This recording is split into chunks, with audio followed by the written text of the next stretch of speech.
દેશની અંદર ફરી ધોળા દિવસે અંધારું થતું જોવા મળવાનું છે અને ઘોર અંધકારની સાથે વાદળોના ઝુંડ હવે ભારત દેશ તરફ આગળ વધતા જોવા મળી રહ્યા છે। હાલ અત્યારે બંગાળની ખાડીના દરિયાથી લઈને અરબ સાગરના દરિયાની અંદર ફરી નવી સિસ્ટમો અને સાયક્લોનિક સિસ્ટમ સક્રિય બનતી જોવા મળી રહી છે, જેના કારણે બંગાળની ખાડીના આજુબાજુના પંથકોમાં અત્યારે તોફાની પવનની લહેરો ઉઠતી જોવા મળી રહી છે અને ગુજરાત ઉપર સતત આંધી તુફાન સાથે અત્યારે ભારે પવન ગુજરાત ઉપર ફૂંકાતો જોવા મળી રહ્યો છે। ફક્ત ગુજરાત નહીં પરંતુ બંગાળની ખાડીના વિસ્તારોથી દક્ષિણી ભારતના વિસ્તારોની અંદર આ સંપૂર્ણ વિસ્તારોમાં ગાજવીજ વધતી જોવા મળી રહી છે અને અત્યારે બંગાળની ખાડીને અરબ સાગરના દરિયામાં અનેક લો પ્રેશર હાઈ પ્રેશરની સાથે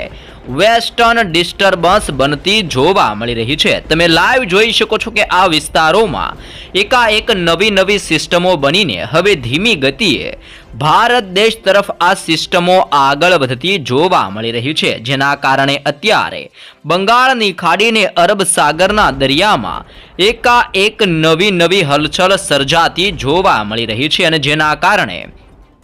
ગુજરાતના અનેક પંથકોમાં અત્યારે મોટા પલટાવ આવતા જોવા મળી રહ્યા છે। સાથે સાથે ગુજરાતની અંદર ઠંડીના પ્રમાણની અંદર વધારા સાથે 13 ડિગ્રીથી 18 ડિગ્રી સેલ્સિયસ સુધીનો ઠંડીનો માહોલ પણ ગુજરાતમાં અત્યારે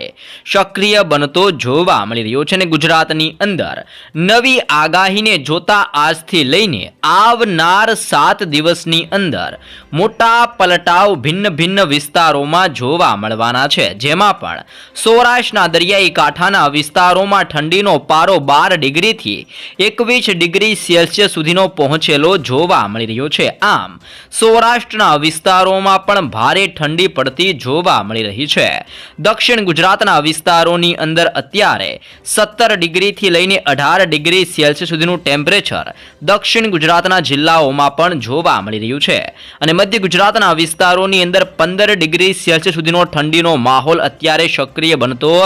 જોવા મળી રહ્યો છે। કચ્છના વિસ્તારોમાં 14 ડિગ્રીથી 15 ડિગ્રી સેલ્સિયસની ઠંડી પડતી જોવા મળી રહી છે। ઉત્તર ગુજરાતના વિસ્તારોની અંદર 12 ડિગ્રીથી લઈને 13 ડિગ્રી સેલ્સિયસ સુધીનો ઠંડીનો માહોલ અત્યારે બનતો જોવા મળી રહ્યો છે અને ગુજરાત ઉપર ફરીથી લાંબા સમયના વિરામ બાદ હવે કાળા ડિબાંગ વાદળો ઘેરાતા ગુજરાતમાં જોવા મળી રહ્યા છે। તમે લાઈવ જોઈ શકો છો કે ચારે દિશાઓમાંથી આવી રહેલા તોફાની પવનો ગુજરાત ઉપર એકઠા થતા જોવા મળી રહ્યા છે અને ગુજરાતની અંદર સતત તીવ્ર પવનોની ગતિવિધિઓ સાથે ભેજનું પ્રમાણ રાજ્યની અંદર વધતું જોવા મળી રહ્યું છે। ગુજરાતની અંદર ભેજના પ્રમાણના કારણે ઠેર વિસ્તારોમાં ઠંડીનો પારો ગગડતો જોવા મળી રહ્યો છે અને ગુજરાતની અંદર શિયાળાની શરૂઆત થતી હોય તેવો માહોલ ગુજરાતમાં અત્યારે જોવા મળી રહ્યો છે। સાથે જ અત્યારે બંગાળની ખાડીને અરબ સાગરના દરિયામાં 2 મજબૂત સાયક્લોનિક સિસ્ટમ ઘેરાતી જોવા મળી રહી છે અને 2 મજબૂત લો પ્રેશર અને હાઈ પ્રેશર પણ અત્યારે બંગાળની ખાડીના દરિયામાં સક્રિય બનતી જોવા મળી રહી છે, જેને લઈને બંગાળની ખાડીથી લઈને અરબ સાગરના દરિયાના વિસ્તારોમાં સતત હલનચલન વધતી જોવા મળી રહી છે અને નવી સિસ્ટમો બનવાના કારણે આ વિસ્તારોની અંદર પવનની તીવ્રતા 120 કિલોમીટરથી 130 કિલોમીટર પ્રતિ કલાકની ઝડપે આ વિસ્તારોમાં તોફાની પવનોની અવર જવર વધતી જોવા મળી રહી છે અને હવે આ સિસ્ટમો દરિયાના મારફતે ધીમી ગતિએ ભારત દેશ તરફ આગળ વધતી જોવા મળી રહી છે, જેને લઈને અત્યારે ભારતની અંદર મદુરાઈના પંથકોથી લઈને બેંગલુરુના વિસ્તારો, બેંગલવી હૈદરાબાદથી લઈને વિશાખાપટ્ટનમનો દરિયાઈ કિનારાનો વિસ્તાર, ભુવનેશ્વરના વિસ્તારોથી નાગપુરના વિસ્તારોની અંદર અત્યારે ઝરમર અને માવઠા સ્વરૂપીય વરસાદ વરસતો જોવા મળી રહ્યો છે અને હવે આ સિસ્ટમોની દિશા ધીમી ગતિએ ગુજરાત તરફ દર્શાવવામાં આવી રહી છે, જેના કારણે ગુજરાતમાં ઠંડીના પ્રમાણની અંદર વધારો સાથે માવઠાનું મોટું સંકટ ગુજરાત ઉપર ટોળાઈ રહેલું જોવા મળી રહ્યું છે। આવનાર 7 દિવસ ગુજરાત માટે હજી પણ માવઠા અને ભયંકર તોફાની પવનોથી ગુજરાતના અનેક વિસ્તારોમાં ઠંડીનો પારો ગગડતો જોવા મળી શકે છે. ઉત્તર ભારતના વિસ્તારોથી પાકિસ્તાન તરફથી આવતા તોફાની પવનો ગુજરાત ઉપર પોતાની અસરો દર્શાવતા જોવા મળી રહ્યા છે અને ગુજરાત ઉપર પવનની તીવ્રતા 60 કિલોમીટરથી 65 કિલોમીટર પ્રતિ કલાકની ઝડપે અત્યારે તોફાની પવનની લહેર પણ અત્યારે ઉત્તર ગુજરાતના વિસ્તારોમાં ફૂંકાતી જોવા મળી રહી છે અને પાકિસ્તાનના વિસ્તારોની અંદર પણ એક મજબૂત સાયક્લોનિક સર્ક્યુલેશન અત્યારે સક્રિય બનતું જોવા મળી રહ્યું છે. આમ નવી સિસ્ટમોને લઈને ગુજરાતની અંદર મોટા પલટાવ આવવા અંગે આજે મોટું પૂર્વાનુમાન જાહેર કરવામાં આવ્યું છે અને જેને લઈને સૌરાષ્ટ્રની અંદર દેવભૂમિ દ્વારકાનો વિસ્તાર, જામનગરના પંથકથી ભાનવડ પોરબંદરના વિસ્તારો,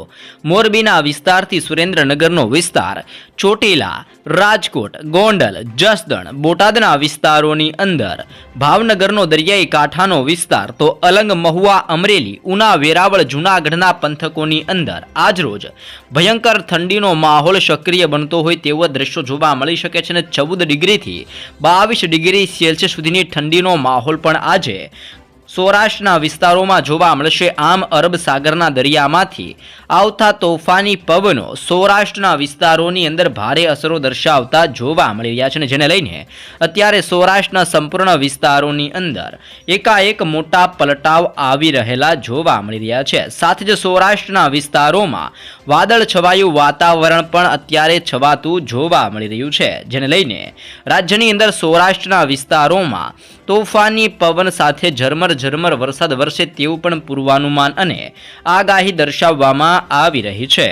દક્ષિણી ગુજરાતના જિલ્લાઓની અંદર અત્યારે તોફાની પવનની લહેરની સાથે કમોસમી વરસાદની નવી ઘાત લંબાયેલી જોવા મળી રહી છે અને ઘાતને લઈને અત્યારે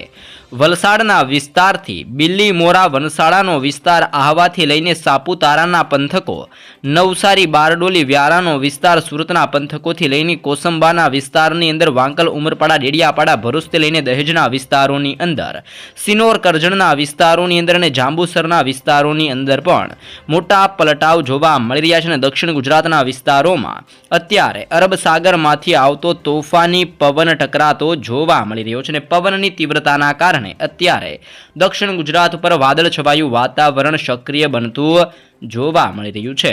મધ્ય ગુજરાતના જિલ્લાઓની અંદર કડકડતી ઠંડી અત્યારે પડતી જોવા મળી રહી છે, જેમાં અહેમદાબાદના જિલ્લામાં ભયંકર ઠંડીનો માહોલ સક્રિય બનતો જોવા મળ્યો છે અને 15 ડિગ્રી સેલ્સિયસ સુધીનું ઠંડીનું પ્રમાણ અત્યારે મધ્ય ગુજરાતના જિલ્લાઓમાં જોવા મળ્યું છે. સાથે જ ધોળકા, નડિયાદ, ખંભાત, વડોદરા, લુણાવાડા, ગોધરાની સાથે દાહોદ, છોટાઉદેપુર, ખેડા, પંચમહાલ, વડોદરાની સાથે બોડેલીના વિસ્તારોની અંદર આમ મધ્ય ગુજરાતના વિસ્તારોમાં 14 ડિગ્રી, 15 ડિગ્રી અને 16 ડિગ્રી જેવું ભિન્ન જિલ્લાઓની અંદર 14થી લઈને 15 ડિગ્રી સેલ્સિયસ સુધીનું સરેરાશ તાપમાન મધ્ય ગુજરાતના જિલ્લાઓમાં પણ જોવા મળી રહ્યું છે. આમ મોટા પલટાવ આવવાના કારણે સૌથી વધારે ઠંડીનો પારો અત્યારે ઉત્તર ગુજરાતના વિસ્તારોમાં ગગડેલો જોવા મળ્યો છે, જેમાં બનાસકાંઠા, સાબરકાંઠા, અરવલ્લી, પાટણ, મહેસાણા અને ગાંધીનગર આમ ઉત્તર ગુજરાતના સંપૂર્ણ વિસ્તારોની અંદર મોટા પલટાવ આવી રહ્યા છે અને મહેસાણાના વિસ્તારોની અંદર સૌથી ઓછું અત્યારે 12 ડિગ્રી સેલ્સિયસ તાપમાન જોવા મળ્યું છે. આમ ઉત્તર ગુજરાતના જિલ્લાઓમાં ભારેથી લઈને અતિ ભારે ઠંડી પડતી અત્યારે જોવા મળી રહી છે અને આ વિસ્તારોમાં તોફાની પવનો અત્યારે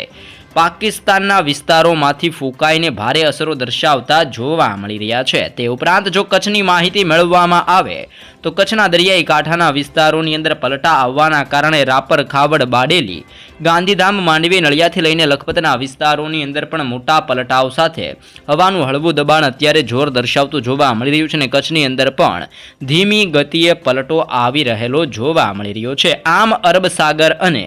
બંગાળની ખાડીના દરિયાની અંદર બનતી નવી સિસ્ટમો હવે ભારત દેશના અનેક રાજ્યોની અંદર અસરો દર્શાવતી આ નવી સિસ્ટમો જોવા મળી રહી છે. તમે લાઈવ પણ જોઈ શકો છો કે હવે આ સિસ્ટમો લો પ્રેશરના એરિયામાંથી ડીપ ડિપ્રેશનના એરિયાની અંદર પરિવર્તિત થઈને ધીમી ગતિએ દરિયાના મારફતે ભારત દેશ તરફ આ સિસ્ટમો આગળ વધતી જોવા મળી રહી છે અને સિસ્ટમો આગળ વધવાના કારણે દક્ષિણ ગુજરાત, બંગાળની ખાડીનો વિસ્તાર અને ગુજરાતના વિસ્તારોની અંદર તોફાની પવનની હવે અવર જવર વધતી આ વિસ્તારોમાં જોવા મળી રહી છે અને જેને લઈને ગુજરાત ઉપર મોટા પલટાવ આવવાની સાથે આવનાર 7 દિવસની અંદર ભયંકર ઠંડી, તોફાની પવન સાથે રાજ્યની અંદર માવઠાનું જોર વધતું હોય તેવા પણ સંકેતો ગુજરાત માટે જાહેર કરવામાં આવી રહ્યા છે.